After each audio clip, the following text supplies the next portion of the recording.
2021년 이수진 씨는 부동산 시장이 계속 오를 거라는 기대감에 경기 하남 미사신도시의 아파트를 노렸어요. 전세 끼고 갭투자로 매수했죠. 매매가 12억에 전세는 7억, 현금 5억을 들였습니다. 전세 레버리지로 대박 날 거야 라는 주변 조언에 홀려서 계약했어요. 하지만 규제 후 수요자들은 사라지고 전세 시세도 떨어졌어요. 만기 시점에 역전세로 보증금을 얼마나 돌려줘야 할까 걱정입니다. 이수진 씨처럼 상승 기대감에 갭투자로 뛰어든 사람들이 많았는데 거래가 안 돼서 현금화조차 못하고 빚만 쌓이는 경우가 허다합니다. 아파트는 물론 빌라에서는 그런 경우가 더 많이 보이는데요. 한 사례에서는 갭투자한 빌라가 가치가 40% 하락해 은행 경매로 넘어가고 투자자가 범법자로 몰린 적도 있어요. 이수진 씨는 정부 규제 타이밍에 모든 게 무너졌고 요즘은 잠도 잘 못 자요 라고 털어놓더라고요. 2025년 9월 이게 현 부동산 시장의 실상입니다. 주택담보대출을 6억 원으로 철저히 묶어버리고 다주택자나 투기과열 지역의 추가 구매를 완전히 차단한 그 정책이 시장 전체를 뒤흔들었죠. 거래 현장은 순식간에 얼어붙었고 가격은 급락하는 사례가 여기저기서 쏟아져 나오고 있어요. 최민호 씨는 40대 중반의 평범한 회사원입니다. 서울 아파트 값이 매일같이 치솟던 시기, 민호 씨는 그 열기에 휩쓸려 서울 마포구의 아파트를 덜컥 매입했어요. 대출 8억 원을 끌어당겨 총 15억 원에 샀는데 월 소득의 상당 부분을 이자 상환에 쏟아붓는 영끌 투자의 전형이었죠. 상승장의 낙관론에 사로잡혀 곧 20억을 넘길 거야 라고 믿었지만 규제 발표 후 시장이 순식간에 얼어붙으면서 매수 문의가 뚝 끊겼어요. 게다가 전세 규제까지 겹치면서 전세입자를 구하려 해도 쉽지 않습니다. 상승장에서 비슷한 영끌 투자자들이 많았는데 특히 상업용 꼬마 빌딩에 뛰어든 사례를 보면 공실률이 급증하면서 임대 수익이 반토막난 경우가 속출했어요. 한 투자자는 빌딩을 산 지 1년 만에 상권 변화로 임차인이 빠져나가 30% 이상의 손실을 입고 현재까지도 공실을 채우기 위해 노력하고 있습니다. 최민호 씨의 경우도 마찬가지로 무리한 레버리지로 인해 규제 한 방에 무너진 거예요. 아내와의 다툼이 매일같이 이어지면서 이혼 위기에 처했고 아이들과의 관계도 나빠졌어요. 스트레스로 최민호 씨 본인도 불면증과 우울증을 앓아 병원에 다니게 됐고 회사에서조차 집중력이 떨어져 승진 기회를 놓쳤죠.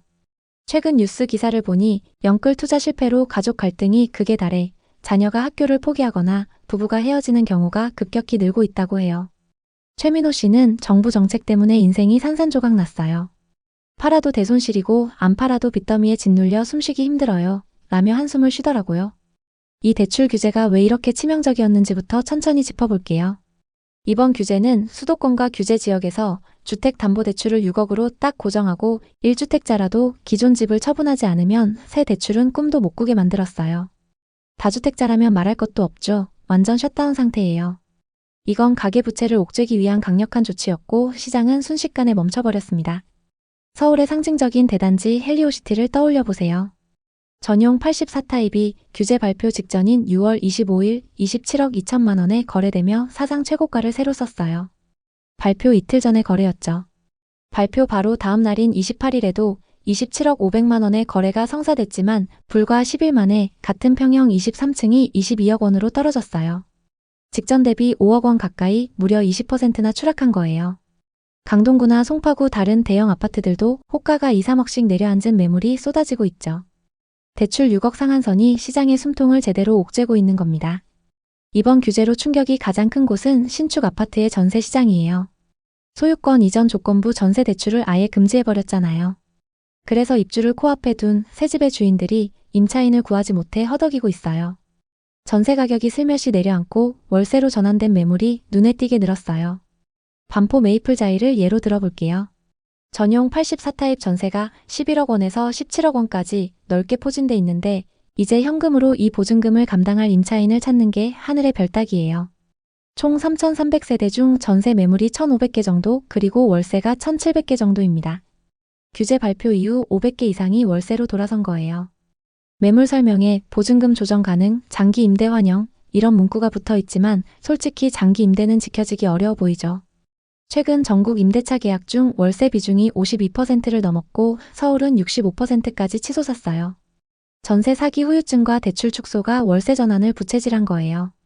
정부 발표 후 서울 아파트의 평균 보증금이 5억 2,700만 원으로 직전 달 9억 7천만 원에서 4억 4천만 원이나 쪼그라들었어요. 대출이 막히니 전세가가 즉시 반응한 거죠.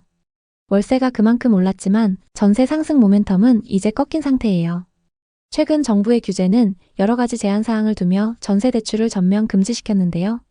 이로 인해 임차인이 대출을 받아 전세금을 주고 그 돈으로 집주인이 잔금을 치르는 갭투자 방식이 완전히 막혔습니다.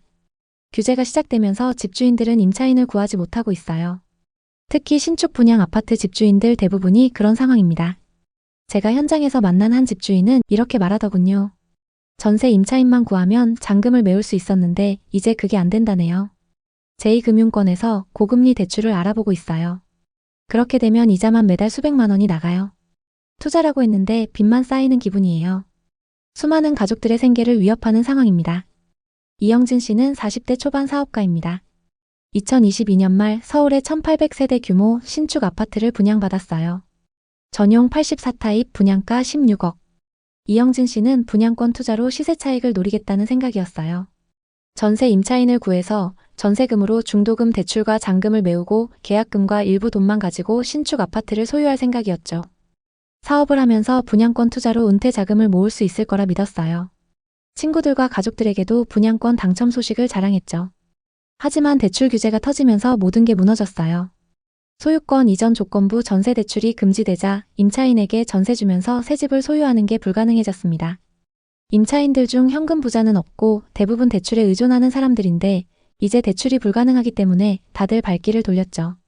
이영진 씨는 결국 담보대출로 해결해 보려고 했지만 그마저도 한도가 막혀서 불가능했습니다.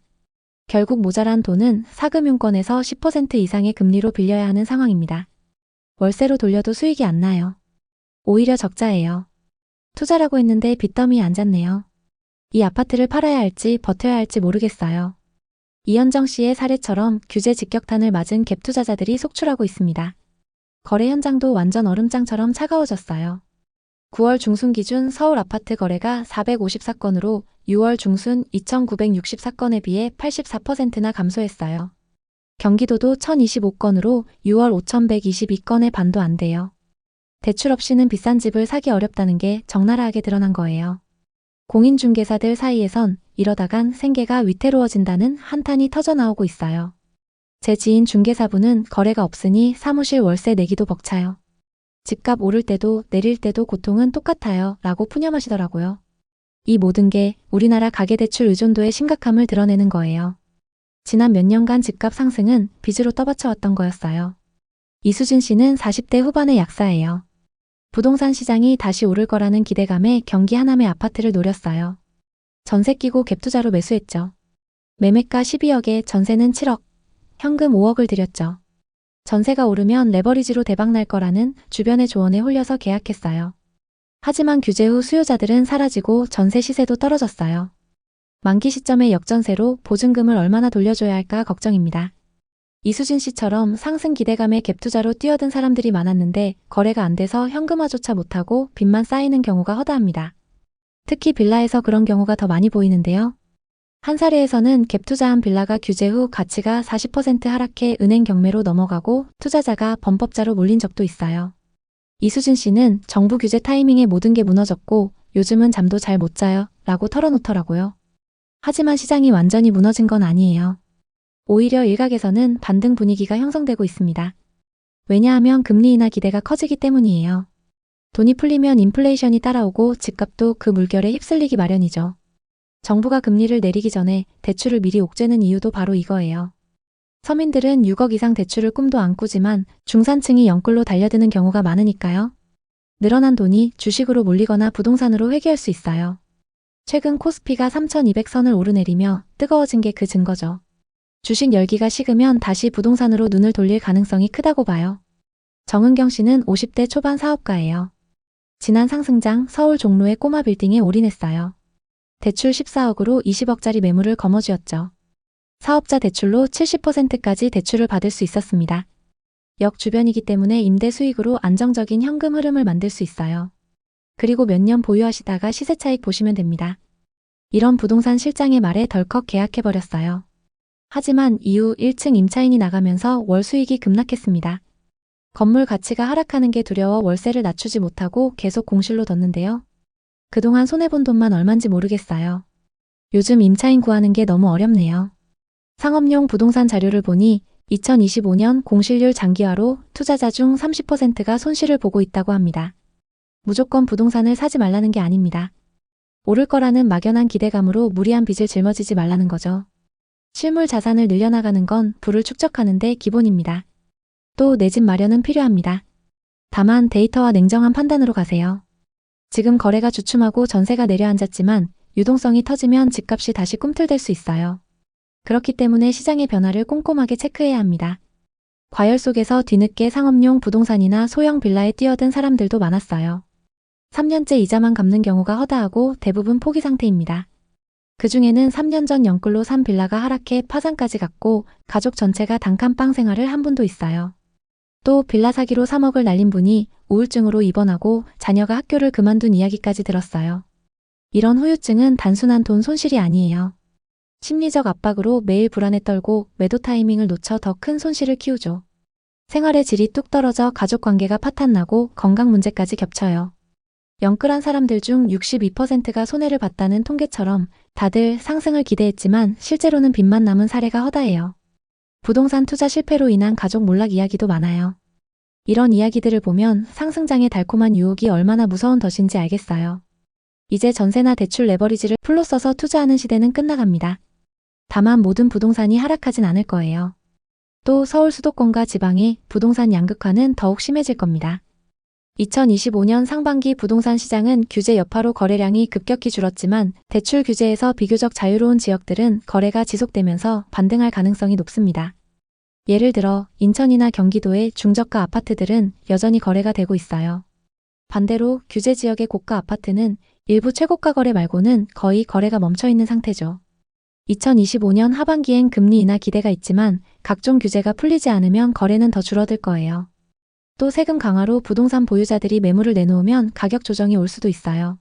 특히 상업용 부동산은 오프라인 위기로 더 큰 충격이 예상돼요. 하지만 장기적으로 보면 부동산은 여전히 매력적인 자산이에요. 무주택자에겐 저가 매수 기회가 올 수도 있죠. 항상 위기 속에는 기회가 있습니다. 오늘은 규제 이후 분위기와 앞으로의 전망에 대한 이야기를 해봤습니다. 여러분은 어떻게 보셨나요? 혹시 부동산 관련 고민거리가 있으신가요? 여러분의 이야기가 있다면 자유롭게 공유해주세요. 당신의 경험이 누군가에게 큰 힘이 될 수 있습니다. 오늘의 이야기에 공감하셨다면 구독과 좋아요를 눌러주세요. 오늘도 시청해주셔서 감사합니다. 다음 편엔 더 좋은 내용으로 찾아뵙겠습니다.